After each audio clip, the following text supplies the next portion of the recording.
Firefighters in Florida continue to be on high alert. More than 100 wildfires were burning across the state as the week began, with 23 consuming more than 100 acres each. All this happening while the state has yet to get into the lightning-filled warmer months.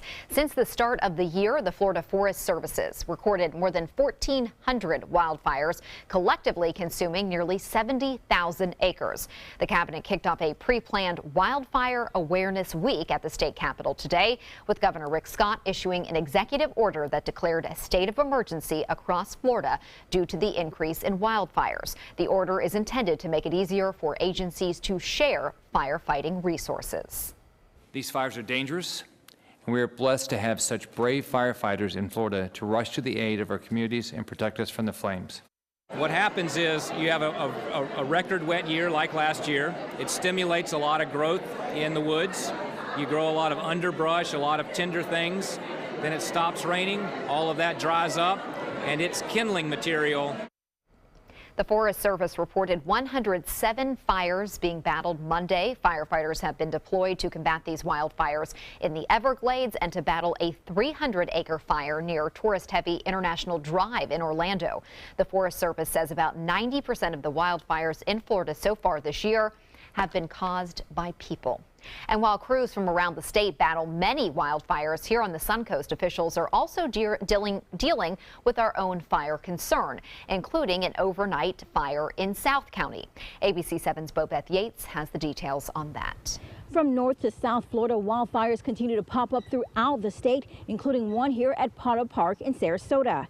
And even though the cause of the fires may be different, the dry condition is feeding all of them. We are facing a statewide situation with a significant drought in most counties. Sarasota County is one of those. Jay Bailey with Sarasota County Fire Department says they spent the past 24 hours putting out a blaze in the wooded area on the backside of Potter Park. We had a small brush fire out here.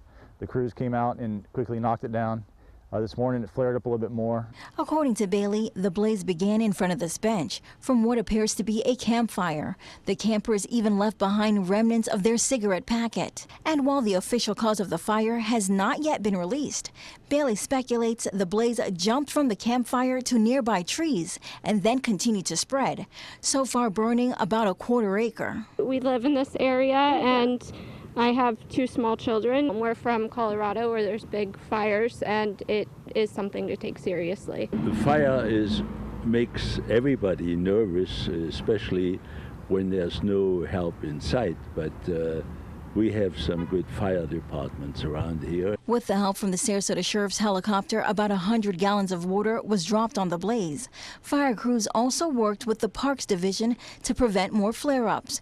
But while fire crews have been able to manage this and other blazes that have occurred in recent weeks, Bailey says because of the dry conditions, we're not out of the woods just yet.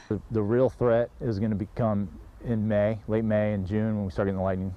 Sarasota County fire officials say this Potter Park fire is almost 100% contained, though they will continue to monitor it for flare-ups during the next couple days. Bobeth Yates, ABC 7, your Suncoast News.